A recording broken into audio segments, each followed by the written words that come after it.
Welcome back, everyone, to Remember What's Next. Rabbi Ken Spiro, so nice to have you back.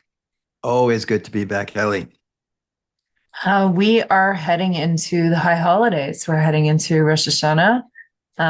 Really, there's probably about a million topics that we could speak about right now in terms of what's happening in the world, in terms of historical context for what's happening in the world. But um, we're going to really focus today on Rosh Hashanah, on the high holidays. For Jews, this is really the context, the spiritual context of what we're about to enter into is the new year for humanity. And this whole period that we go into where we look back, this is a very, remember what's next kind of holiday, right? We're supposed to be looking back at our past year, kind of getting a sense of where we are now, a cheshbon hanefesh, an accounting of the soul, and then looking forward to say, what do I want my year to be like? And how can I realign myself with God, with Torah, with my values, with my principles in order to do the best I can to end up next year looking back and feeling like that was the next step forward. I feel good about what I did there. So I think we're going to touch on a bunch of different themes. So why don't we jump in? Where should we begin?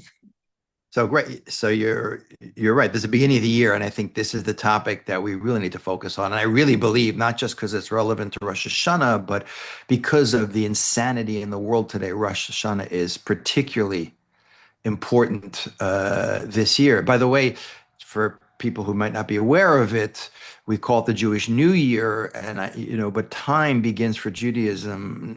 I mean, time begins with that day one of creation. Listeners can go back and listen to the first part one and part two of the first season of the first podcast we did. We went into this in detail. So time with the there is no time without physical matter because time is a measure of change. If there's nothing existing, there's no change. So time begins on day one, but day six of creation is when we start keeping time in Judaism. And on the prayers we're going to say at the beginning of next week, we say Hayom Harat Olam. Today is the birthday of the world, but the universe is not created on that day. It's the creation of human beings, which is really the purpose of creation. Meaning, when we get to day six, God, so to speak, takes off his watch and hands it to humanity and says, okay, you're why I created the universe. Now you start keeping time from your perspective.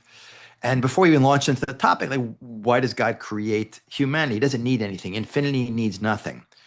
And the idea is, Judaism says it's pleasure, the highest level of pleasure is relationship with God. It's all about relationship. And we talked about in that first class how Adam blows it and Noah is not able to get humanity on track, and humanity basically the relationship collapses between man. Humanity loses connection with God. It spiritually declines, and this is very relevant to what we want to talk about.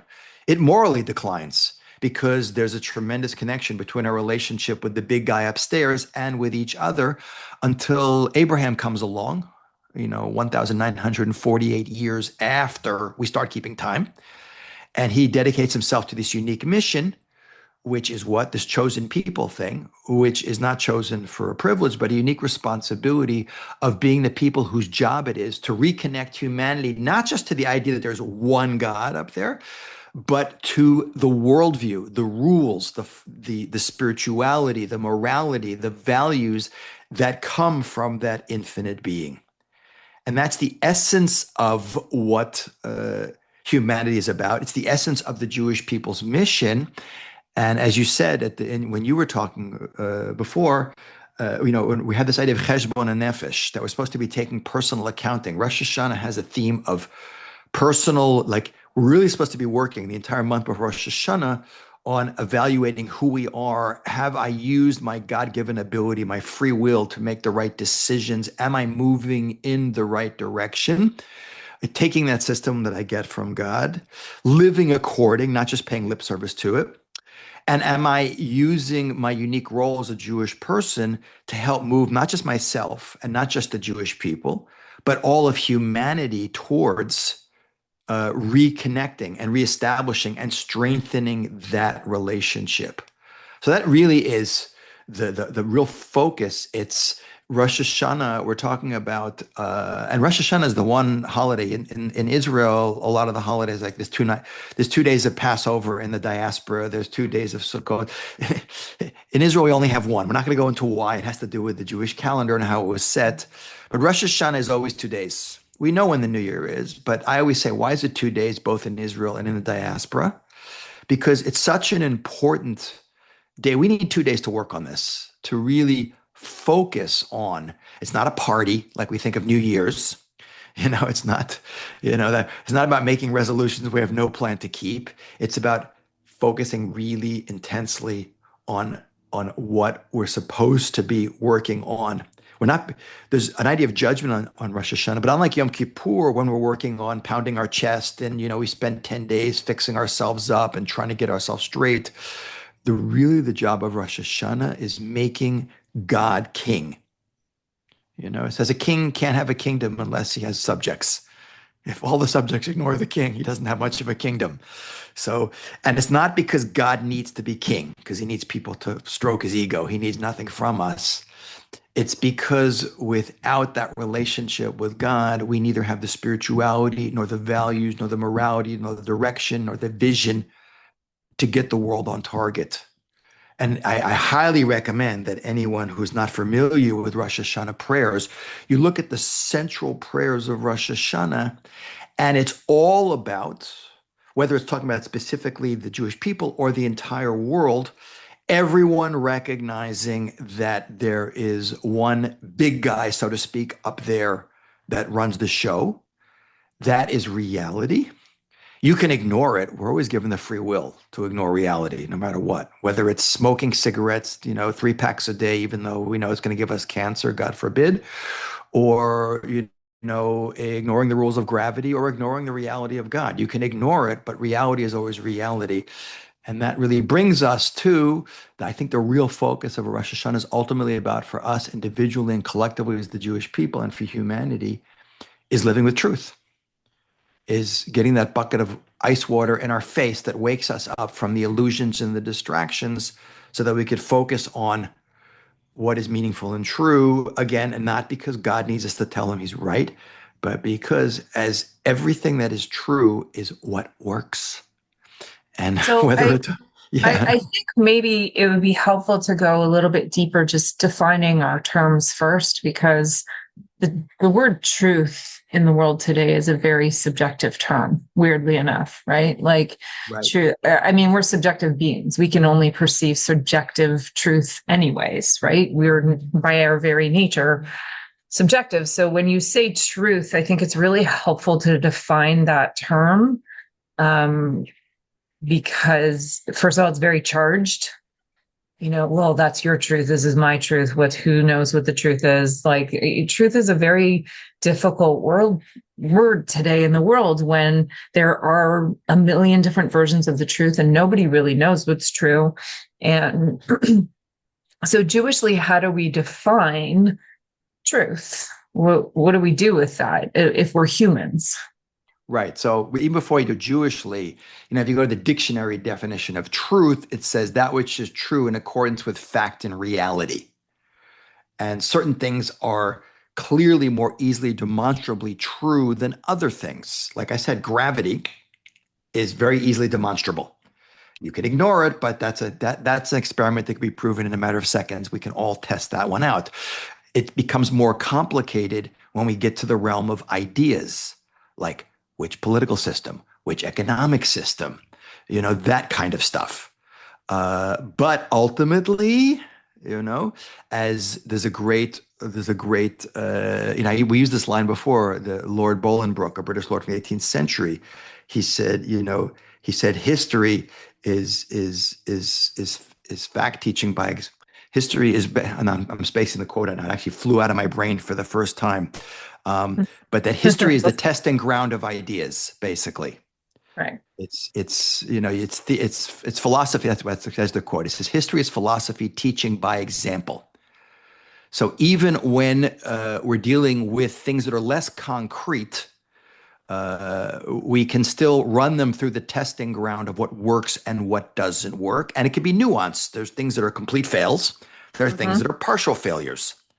Now, from the Jewish point of view, um, we would say that, you know, we have this idea of one God, and people say, yeah, but one God is the most divisive idea. So people believe the Muslims believe one God, the Christians believe one God, the Jews believe in one God.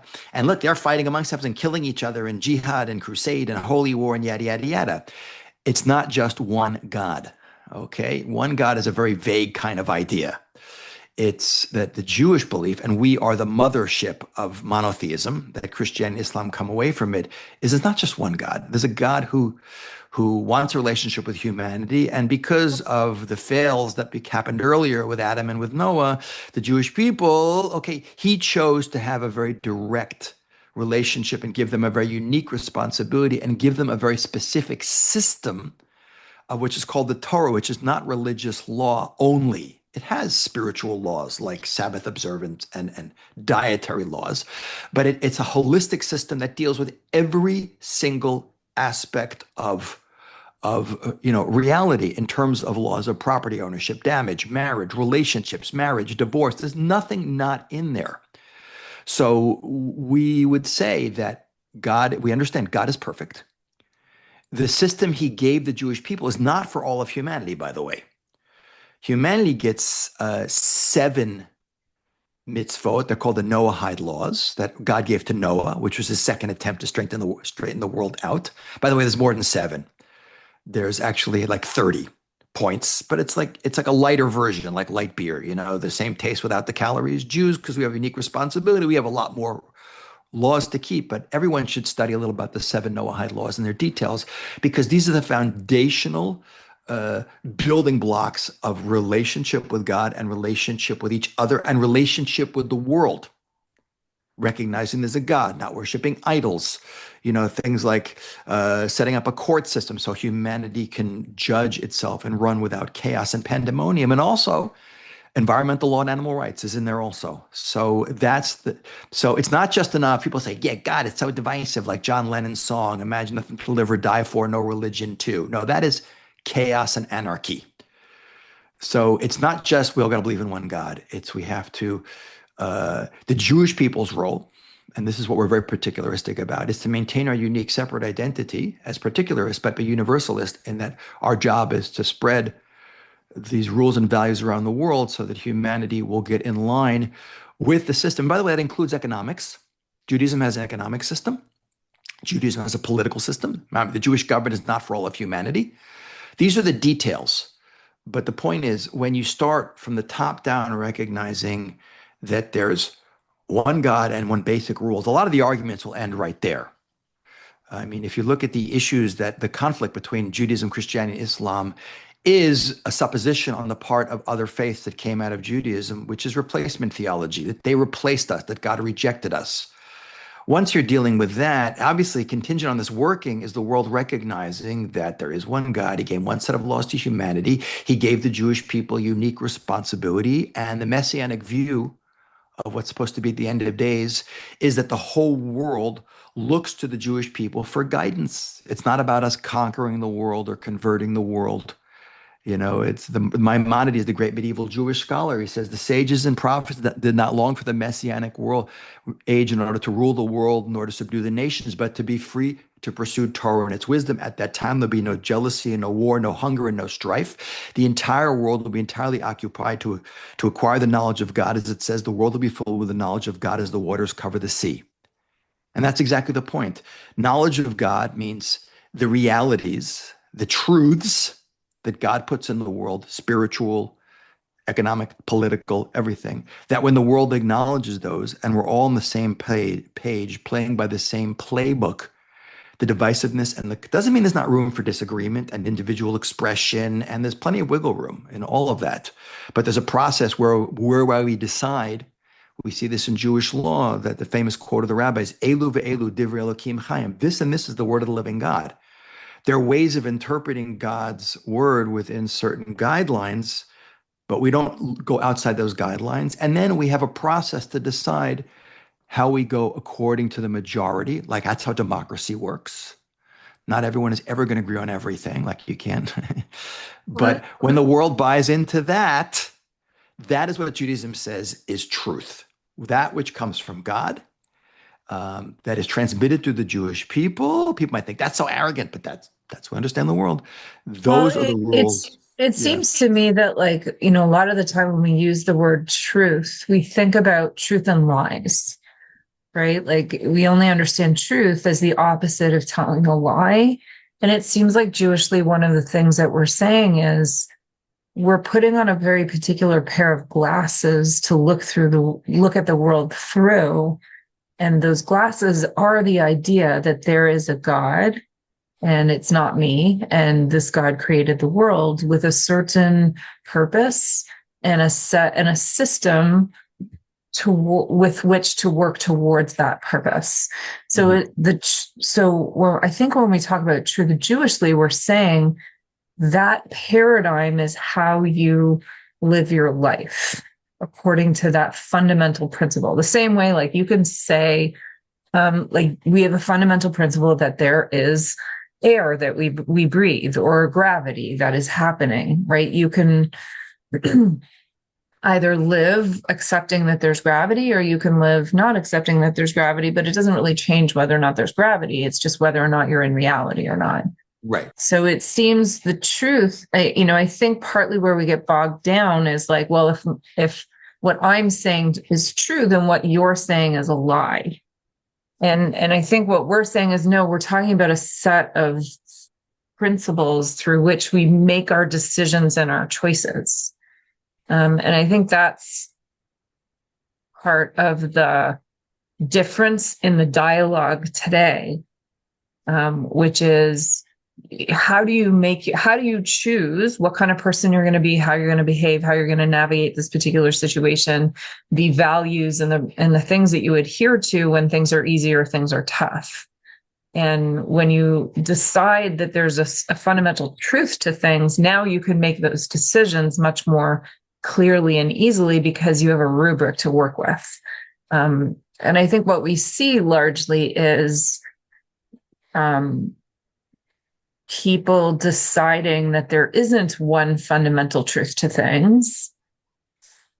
There's, everyone, whatever everybody says for themselves is true. And now we can just live according to whatever anybody says for themselves is true. And that's where it seems like we're running into a lot of challenges. Does that sound accurate?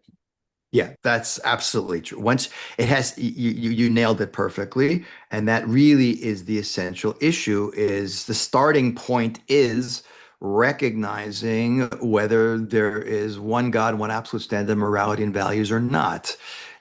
Within that, people who buy into that, there's wiggle room, but they all fall within certain lines. Of course, as I mentioned previously, the notion of whether God gave the Jewish people the Torah or not and values, and whether that mission is still applicable as opposed to rejecting it and thinking, no, God dumped those guys and chose us instead. That could be uh, that could be a source of tremendous conflict, friction, and even violence. But the more extreme breaking point is between people who basically believe, no, the entire physical universe is an accident and there's no higher intelligence on any level governing. There's no, creator, sustainer, supervisor thing. The British author G.K. Chesterton from the beginning of the 20th century, he said, when people stop believing in God, they don't believe in nothing, they believe in anything. Mm-hmm. And Right. that leads to a breakdown in reality, not only on a religious, philosophical, legal level. It actually starts transcending into exactly what you're saying. Those are your truths. I've debated with people, and I'm pretty good at debating. And I would say it would be scoring. I used to be on the debate team in college. You score points. I would win the debate 100% because the person I'm debating with could not bring any facts or evidence for their case. They would just start yelling at me and just say I have different facts. But Right. but the problem is when you're dealing with science, like again, going back to gravity, I would say, okay, demonstrate where you're rejecting gravity, demonstrate how on the planet Earth, I'm not talking about in space when there's no gravitational Right. attraction, demonstrate with me with some science because that's empiricism. You can observe. It's much harder. It becomes much more challenging when you're dealing in the realm of abstract and ideals.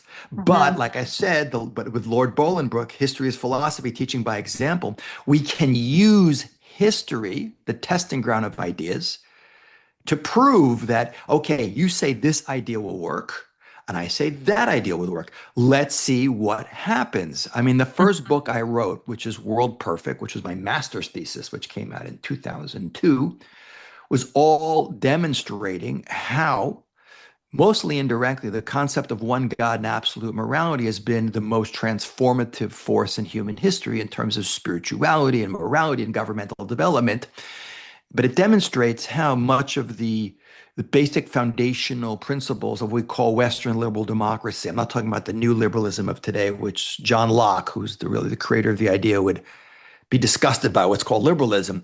But when we say we created Western liberal democracy, which is the form of government, which, while not being perfect, has been far better system of government in terms of giving people rights, responsibilities, opportunities, improving people's standard of living, creating wealth and raising education, all the things that came out of it in the world. That is very significantly a byproduct of people buying not 100% into the Jewish worldview, but largely buying into the basic foundational principles. Like it says, we hold these truths to be self-evident. Right. All men are created equal. They're endowed with certain basic, life, liberty, pursuit of happiness. Well, So I think yeah. largely part of the challenge also, and I saw a conversation, I think it was with Bill Maher and somebody, where like most people don't even realize they're wearing Judeo-Christian glasses to look at the world through because they've never experienced living in a world where Judeo-Christian values have not been largely the underpinnings of all Mhm, thoughts, principles, and values of the society that you live in. So I mhm, think even in the Western world, somebody can say they're an atheist, but they largely their values and their principles that they say they live by without a God influenced framework is a God influenced framework. Like they wouldn't think that those things were good or moral if they weren't already influenced by some type of Judeo-Christian thought. And I think it's a little bit like a fish in water. Like you can't really live in the Western world today and not be living and breathing constantly Judeo-Christian values. You might think you're not, but you are. mhm. And I think that's part of the mix-up that people are living in is like they think they're throwing off the yoke of religion, but really they're just applying those Judeo-Christian values into another orthodoxy that is, driving the bus for them in terms of feeling like a good person. Mhm. Um, but part of the challenge is this whole idea of the worship of having an open mind is, your mind gets so open that your brain falls out. Right, right. And then you don't 100%. know what you stand for anymore, even though you're driven by this desire to be a good person, to care for people, to stand up for what's right, really all of which come from Judeo-Christian values in the first place. Exactly. And a lot of like well-known personalities have stated basically what you said. Thomas Cahill, who wrote all these series of books, he wrote a book called The Gift of the Jews, and he basically, I'm just paraphrasing him, I don't have the book with me, but he says that basically, as a human being, especially in the West, you wake up in the morning and you're processing the world through Jewish glasses. So much of Right. our values and worldview, and even Woodrow Wilson, 28th president of the United States, president of Princeton University, he said that we just have this subtle ability to look at the world, and see. He said we see how much more besides religion we owe to the Jewish people. So you're right. Even people who are not connected, be they Jews or non-Jews, who are not spiritual people looking at the Bible and the Ten Commandments, don't realize how much of the basic, in the words of the history of the Jews, the book by, why am I spacing his name out? My brain is not working today. Um, Paul Johnson. Paul He Johnson, said, Paul right. Johnson, he said, the basic moral furniture of the human mind comes from the Jewish people. That's what the point I make in World Perfect. But you're right. But the problem is, Ellie, like the humanity kind of gets collectively, and Western civilization has been the dominant transformative civilization in human history over the last several hundred years through its expansion for better or for worse through colonialism and the success of capitalism and Western liberal democracy. Um, but the problem is that like humanity has moved largely away from recognizing the spiritual roots that And that is very, very dangerous. And we've mentioned this before. Will Herberg, who was an American Jewish social thinker from the mid 20th century, he brought up this idea in a book he wrote. I think it was in the 1950s. He was way ahead of his time, but he saw it coming. He brought up a concept called the cut flower ethics.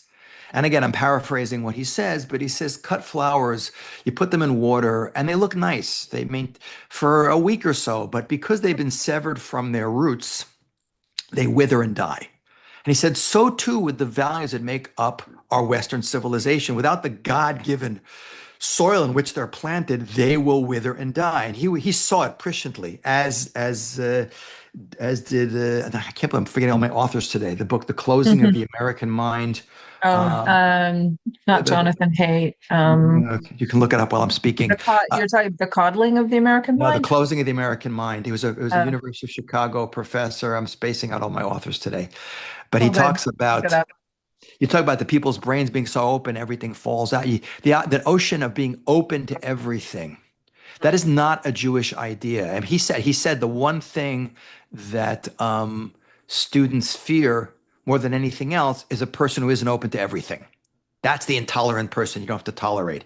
But we have to understand, and we've talked about this previously, that Judaism is history's most politically incorrect idea. The essential statement that the Jewish people have been making since the time before there was formal Judaism, since the time of Abraham, is reality is not a popularity contest.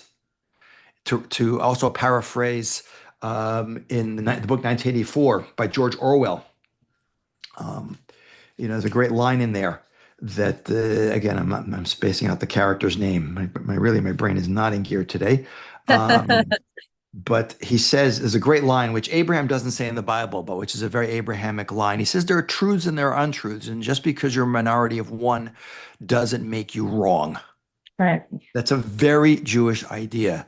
So, to the extent that we were able to plant in the collective consciousness of humanity, which spread through Christianity, and Christianity, unlike Islam, adopted our Bible. The Christian Bible contains the Hebrew Bible, and most of what Jesus says is rephrasing the words of earlier prophets. And to the extent that democracy has been largely framed within the context of God and absolute values that are immutable, like it says in the opening statement of the Declaration of Independence, as you said correctly, these ideas have kind of been absorbed as basic software operating package for humanity. But to the extent that humanity has really moved too far, at least Western civilization, which was very Christian based and Judeo Christian based, Europe is, look at the statistic. The further north you go in Europe, the less they believe in God. To Mhm. the extent that we cut ourselves off, like Will Herbert said, from the spiritual God based source of those values, is the extent that we are basically reverting back to kind of a neo paganistic worldview, which is not that there's no law and order. You have very pagan societies like ancient Greece and Rome, which had law and order because without basic rules, society is just anarchy and pandemonium. But that's very different from saying there are absolute standards and what you want, what you think is right or wrong is not based on a popularity contest. Well, Uh, there's a difference between there being law and order and people actually being moral. yeah, I mean, you 100%. can look at the Nazi party. There was a lot of law and order there, but they certainly weren't being moral or ethical in any type of way. So, and we definitely see that in Rome and Greece also, like the Yeah. horrific treatment of women and children and people who are born with, with handicaps or whatever it was. Like, lots of law and order, not necessarily kind, moral, or ethical in the way that we would understand it. Right. So we see it's very destructive to society. And because it's wrong, it is fatal individually and collectively on a societal level. And we see that when society starts to move away from, you literally see this in Western Europe today, and you're starting to see it in America, although you're seeing pushback both in Europe and America. When societies move away from these values and have to be open to everything, the society starts to collapse. But on a deeper level, the scariest part of it is forget the arguments over political and economic systems and things like that. It starts to spill into everything: sexuality, sexual preferences, reality, to the point where you can start, things that are harder to prove, like economic systems, but what can be demonstrated through history, what works and what doesn't work. You start jumping into debates about things that are like so obvious, they're no brainers, yet people will argue about them. like people start claiming like math is white. Mhm. Like you can't have that kind of stuff. Going back to G.K. Chesterton, I did write down one quote from him because he says it beautifully. He says, "We shall be," and he died in 1936. He said, "We shall be in a world in which a man may be howled down for saying that two and two makes four, and hang a man for maddening a mob with the news that the grass is green." Right. And when you Yeah. basically get to the Sounds point pretty, where, sounds like the internet. yeah, it's like you make a little crack in the dam and a little water trickles up, then the whole thing collapses. And now people argue. I mean, I'm saying it's only a matter of time if people start not recognizing gravity. People identify as cats. I saw a video of that on like a TikTok. A guy stopped by a police officer and he hands his like veterinary certificate that he's a cat. The police Right. officer, how he handled it was Well, hysterical. I He mean, said, we've had like flat earthers for, decades now, people who "Yeah, just yeah, claim the world is flat against all knowing evidence. Like, I think part of it also, I think, is the replacement theology of science. No, now, please don't get me wrong. I totally love science. I'm a science nerd. I think like our world is also built through the incredible ingenuity of like brilliant minds who scientifically have advanced us to incredible heights. But I do think science has also become an orthodoxy and a certain type of replacement theology where now, if you believe in science, you can't believe in God. right, And or vice versa. If you believe in God, then you can't believe in science. And it's just an absolute false, ridiculous dichotomy. But many of the educational systems have taught, well, we're a scientific based institution, and therefore any talk of God is just, mumbo jumbo. And I think that making those two things binary has really caused so many problems because they actually can inform each other to be much more clear, much more true. But we've fallen into this really weird place where and science is far from perfect. And when people think that a theology is supposed to be perfect, then if they find a crack in it, now the whole thing is garbage. And that's where you get crazy ideas like gravity isn't real or science isn't real or whatever it is. So I just think people's relationship with the truth often is if we can't prove it 100% or if it's not always exactly right the way that I understand what's right, now there's no truth and therefore you can do whatever you want, whenever you want, however you want, with whoever you want. Like there's just a lot of emotional charge around the idea of truth also today. sure, sure." And again, a lot of the tearing down of the system comes from a motivation of wanting to be free to do whatever you want. Right. Exactly. And you said 100% correct. By the way, there can be no contradiction between properly understood, I'm using the Jewish perspective, Torah and properly proven science. It doesn't mean there aren't rabbis even who don't understand the science and may not even understand necessarily on the deeper level what the Torah is talking about, who will say statements that sound very fundamentalists.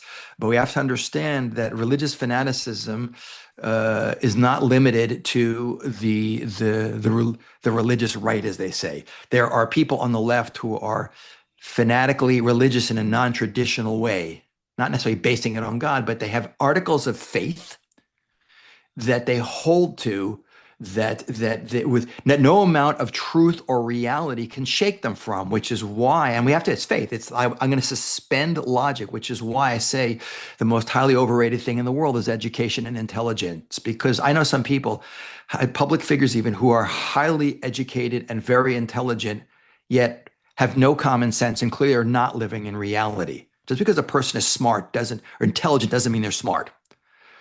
So you're right. But it all begins. But it goes back to the real issue here is that, and this is where going back to Rosh Hashanah, is a person making a decision that they want truth regardless of consequences. That was Abraham, by the way. He says, "I don't care what anyone thinks. I'll die for my beliefs because I want to live in reality, whether it's spiritual reality, whether it's reality of how I relate to my fellow human beings. But there are absolute standards that God doesn't care what I think about them." I can try and understand them. I can argue with them about it. That's what a lot of Jews do. And Jews are arguing always with God and each other about stuff. But that these truths are immutable. And that's why Judaism is so obsessed with clarity about the reality of God. As a matter of fact, in many prayer books, the first thing that appears, it's the first line after you say Moda ani lifanecha, thank you God for like waking me up and I'm alive. It says Reshit Chachma Yirat Hashem. The beginning of wisdom is the fear of God. Not because, oh my God, if I'm not smart, God's going to zap me. It's like, don't touch the live wire because look at left. No, it's the beginning of being able to process information and decide things objectively with clarity and get to truth and reality is based on the notion that there is an infinite intelligence that, and the reality that that being gives to the universe on whatever level, spiritual, scientific, moral, ethical, legal, is the reality, and that I want to be dedicated to being connected to that because that's what's healthiest for me on a physical level, on a spiritual level, on a governmental level. That creates the best possible world, which is why Jews, the word truth appears so many times in Judaism. Even we say in the Shema, the three paragraphs, the watchword of our faith, here is the Lord our God, the Lord is one, and then love Lord our God with all your heart, with all your soul, with all your might. And we go through it. And then we connect it to the next part of the prayers. We say, Hashem Elokechem Emet. That God, our Lord is truth. God, Lord, truth, truth, truth, truth. It's all about truth. It's all about truth. And by the way, there could be religious Jews who are not into truth either. We don't just because you're a religious Jew doesn't mean you're living in reality.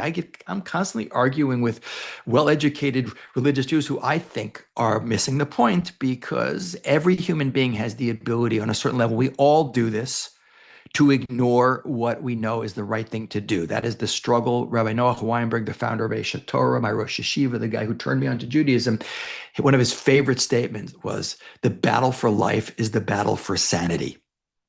Battle for life. And he said, clarity or death. But the battle for, what's the ultimate sanity? Not like my teenage kids are driving me nuts. The battle for sanity is to the extent that I can live with a worldview that is in line with the reality of God, which doesn't mean subjugating myself as a slave and dropping my free will and my ability to think. No, no, no, no, no. That's the real struggle. The cop out is when you say, oh, do whatever you want, just be comfortable. That's when you turn off your mind and just be a body. And that's a lot of what's driving the world, the decadence and laziness of just, don't tell me what to do. Don't. But the problem with that is because on every level, it's not connected to truth and reality. It is fatal. Like if you Yeah, don't I also recognize, think yeah, that, either extreme. You can be on one end of the spectrum, which is no one will tell me what to do ever, ever, ever. I'm only going to do what I want. Like, there's a God and it's me. And then there's like the other end of the extreme, which is I will only do what I'm told. I will not think for myself ever, right? There is no me. And I think those are, it seems to me Judaism is always trying to get us more into the middle ground of that, where we're partners in creation. We were given free will. We're supposed to think for ourselves. And we are going to interact with objective truth and the creator of the universe and try to figure out how those two seemingly totally opposite things live together and build a world. But it's really, really hard because people tend towards extremes and that takes us away from, it seems to me that truth is in the middle ground. yeah. Right. If we think about the spheroids, right, the tree of life, where, on one side is chesed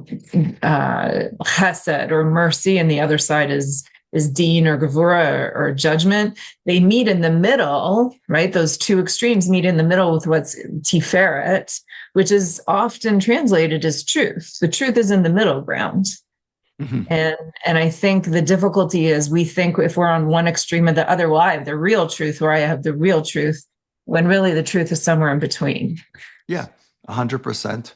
And like you said, that we go back to Rosh Hashanah again, that, God creates man so that he can give. He creates humanity so that he can give. What's the greatest thing he can give is relationship to him. But what's the most godlike thing human beings have is the ability to choose, is free will. If God wanted automatons, he could have created us like robots programmed to do what is automatic response, like animals acting on instinct.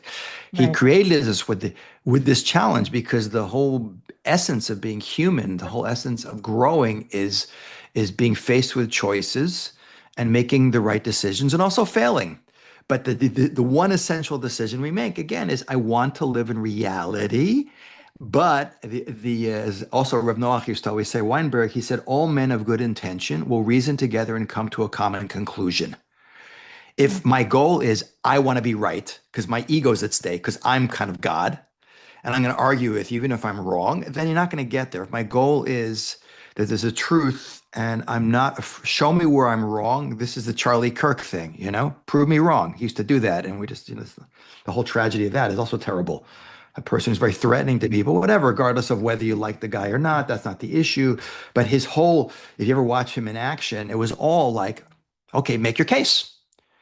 And Yeah. if a person is just dug into their ideology as an article of faith, even if it's not traditional religious faith, but this is what I believe and it has to be true. Even if I believe that nothing is absolutely true, you have to be open to anything. I'm an animal and I'm a cat and I'm whatever crazy stuff I want to believe.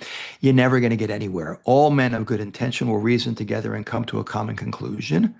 And God creates a world where there is doubt. It's interesting. The arch enemy of the Jewish people in history is this nation called Amalek, which appears in the Bible after we leave Egypt. They're the first nation to attack us. The whole world witnesses the supernatural defeat of our enemies. Yet these people, they're like kamikazes. They're like suiciders. They come and attack the Jewish people, even though they know it's really futile. And Amalek is viewed as a concrete physical enemy in the ancient world who hates God and therefore hates the God squad, the Jewish people. And whenever Amalek gets to power, Amalek will come after the Jewish people. And even though that nation ceases to exist as an identifiable nation, as are many of the ancient nations of the world, the Hittites and the Moabites and the Ammonites and the Philistines, we say the spirit of Amalek and the Amalekite personality will appear throughout history. Adolf Hitler, and we've talked about this previously, the quotes from Hitler, when you look at what he really says, he talks about that, the two greatest scars put on humanity are conscience on the soul and circumcision on the body, and they're both inventions of the Jew. And Hitler openly says he's a pagan. He wants to throw off that system. And Mhm. he views the Jews as the greatest threat to him because they're constantly, even Jews who aren't educated, are constantly trying to push some sort of God-based Jewish system on the world that was antithetical to his let's be an animal, do whatever you like kind of reality. So there's an Amalekite personality, whether he's genetically descended from the ancient Amalekites and King Agag, who Samuel the prophet kills, going back to the book of Samuel. I can't prove that one. But what's interesting is it says in the Bible that God will, after that battle, that first battle when they attacked the Jews, it says God will fight with Amalek throughout history, from generation to generation. God doesn't fight with anyone. There's no idea, like in the Christian idea, of a fallen angel, the devil, who fights with God. And sometimes the God wins and sometimes the devil wins. God is supreme over all. But the word Amalek, in every Hebrew letter has a numerical value. It's the same numerical value as the word Safek, which is doubt.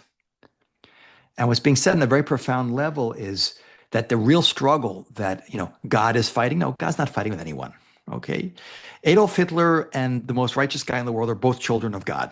Okay. What the fight is on the deepest level is the ultimate struggle of whether we're going to choose to let doubt creep in, which God created in us to allow us to decide to strive for truth and to struggle to get the clarity, because that's the greatest reward, is those decisions, and the ultimate decision is living with the reality of God, whether we're going to make struggle and bring truth and clarity into the world, which doesn't mean we cross the finish line and then free will disappears and everyone just becomes an automaton, a zombie. But it's whether the world can buy into a fundamental playlist of reality like gravity that no one's going to really argue with. And then once we're there, we can start to discuss the details. But when we get the holistically, that whole picture is collectively bought into by humanity, then we'll get the unity that we need in the world for people to get along. And then that struggle with Amalek will finally end. And like I said, when I quoted Maimonides at the beginning, that's what the Messianic era is all about. Like I said, it's not to conquer the world. It's, you look at what Isaiah says. He says, the nations will say, come, let us go up to the mountain of the Lord, to the house of God. Of Jacob will teach his paths and will walk in his ways. For out of Zion shall go forth the word of the Lord. And out of Zion shall go forth Torah and the word of the Lord from Jerusalem. That Israel and Jerusalem, the physical place of Israel and the city of Jerusalem and the Jewish people, are supposed to be La'or Goyim. We're supposed to be the conduit through which the world uh, learns how to live properly side by side and rules, which involves obviously respecting the Jewish people and their position in the world.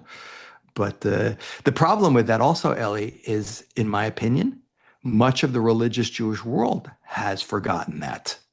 They talk about it, they quote it, but so much of Judaism has become preservation of the Jewish people, keeping out foreign. We remember we are history's, and we've talked about this before, most particularists, universalists. Yes, we're supposed to preserve our own identity, and yes, much of Jewish law is designed, laws of kashrut, laws of Shabbat, dietary laws, to keep us to a certain degree separate and conscious of our uniqueness in the world, even wearing the yidlid, my yarmulke.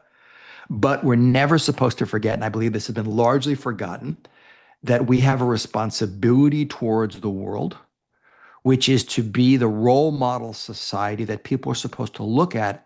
And if you succeed, like I've said many times before, imitation is the highest form of flattery. If you get it right, even if people don't pay you royalties for it, they're going to copy you because you got the proper formula.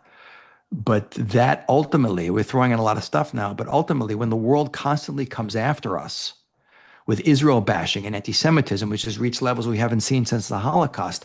Going back to what we've been saying in this entire conversation, it goes back to the fundamental understanding that, as Aristotle says, nature abhors a vacuum. The world is going to be full of one of two things: the values, the idea, and the worldview that we, the Jewish people, have brought into the world directly and often indirectly through offshoot faiths and liberal democracy and all that other stuff, or opposite ideas. Those opposite ideas are lies, they're untrue, whether it has to do with what people think about the Jews or just reality. And those opposite ideas, when they come into the world, will naturally, even subconsciously, subliminally go after the source that's supposed to be spreading the truth to the world, which is the Jewish people, which is going to the very profound idea that what ultimately drives all of anti-Semitism, even though most people who hate Jews buy into the nonsense and ridiculous accusations of us controlling the media and the world's economy and having a space laser, it's ultimately on the deepest subconscious level, the collective side of the human nature, the dark side that wants to push back, push God out, and just be a body and an animal and be free to do what they like. And the continuous existence of the Jews is an annoying reminder to humanity that get those doubts aside. There is one God. The Jewish people are the people whose job it is to be that light to the world. Okay. That's a great chunk to take right into Rosh Hashanah. I think there's such there's both it's like issues a challenge and at the same time affirms what I think we innately know as Jews, which is we've got something and we're supposed to do something with it. Mm-hmm. But we don't always know how to do that or how to proceed with that. And also living in a world right now where we're feeling afraid to even talk about being Jewish is it can sometimes get in the way of our mission. So we're managing, like spinning a lot of plates all at the same time, but it seems like Rosh Hashanah is our moment to just turn inwards towards ourselves, to be able to focus on our own growth and our own path. And like you said, clarify what actually is true. What are we doing here? What's this all about? And coming back to that both on a personal and a collective level. Right. And you can see that there's a direct connection between the explosion of anti-Semitism. Okay, it has to do with Israel's war in Gaza, but the insanity the world is in when Israel's fought the most unambiguous struggle against evil since World War II, yet the world, European nations are all rewarding the terrorists for the Palestinian state now, starting with Spain and France and England, blah, blah, blah, blah. But there's a direct connection between the insanity of the world, whether it's on values of what is good and evil and right and wrong, or values of sexuality and relationships. It all is a package deal. And the rise in anti-Semitism, as one goes up and really goes crazy, we, the Jewish people, are going to become the target of that. And it's scary. It's a powerful wake-up call. You know, individual Jews can always opt out of their Judaism, God forbid, but we're never going to be allowed to escape because our role is way too critical. But it's also pointing to the fact that um, we're in a situation in the world today where it's really reflecting a period of time in Jewish reality, which is called the Messianic era, because there's an idea, just to end with a little bit of a cosmic thought, that history is a control process leading to a specific destination. The Jewish people have a unique role to play in that story. And when we are about to approach the Sabbath of human history, that seventh millennia thing, when we're getting close to that now, we're about to 5,786 is the year we're getting to too. It doesn't mean Messiah is definitely going to come in the year 6000. I think it's going to come much sooner. But as we approach that, we have an idea, which is the messianic concept, which Judaism brought into the world and Christianity, Islam then took and kind of changed and voiced and put out there on their own. But there's an idea that as we approach that period of time, the final showdown between reality and truth and evil and confusion is this messianic era, which could be preceded by what's called Gog and Magog. This final struggle, which is talked about in Ezekiel and Zechariah, where the nations of the world line up against Israel. It doesn't mean they all come and fight, but you can see it's what's happening. The UN vote, like last week, 140 nations to recognize a Palestinian state and call for an immediate ceasefire and that kind of stuff.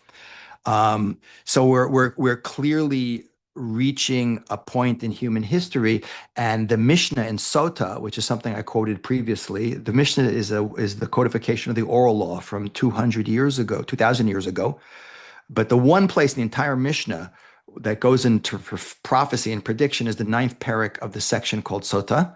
And it says what we're going to see at the end of days. I don't want to go into the whole thing, but just to mention one point, which is a powerful point to end on. It talks about the breakdown of the family and the lack of leadership in the world and all the things we're seeing. And it says, "Va'emet nederet," and truth will be absent. And that's exactly what we see. Truth is absent. People arguing about biological and physical reality shows we've gotten to the point where G.K. Chesterton is saying people are going to argue that 2 plus 2 is not 4. And this is a sign we're at this very critical turning point in history. And just to comment on the use of the word absent is nederet, which is based on the root eder, which in Hebrew means a flock. The rabbis say the world at the end of days is going to divide up into 2 flocks, like 2 shepherds totally far apart. There's no middle ground. And we see as we approach this end period of time when clarity seems to be lost on so many people, that the world is divided to the point where there is no middle ground. We don't see this in the Jewish world that much. We don't see it in the world in general. Politics have become so toxic that you can't even talk about it anymore. When I was a little kid, that's a long time ago, there were moderate Republicans and conservatives and moderate Democrats and liberals who could see eye to eye on lots of basic issues. But that's what we see.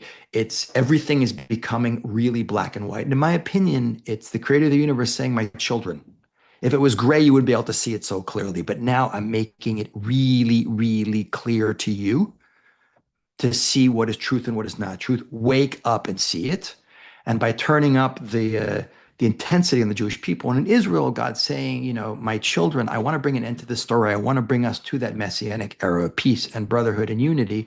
But you got to step up to the plate. Don't be on the defense, be on the offense. Recognize that Jews for Judaism make incredible role models for the human race.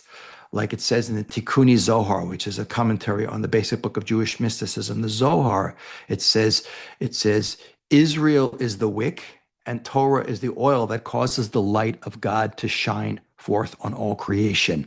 And it's not an accident. The light is always being used because you think about doubt and darkness go together. Besides, they both begin with a D. In the night, in the dark, you don't see things.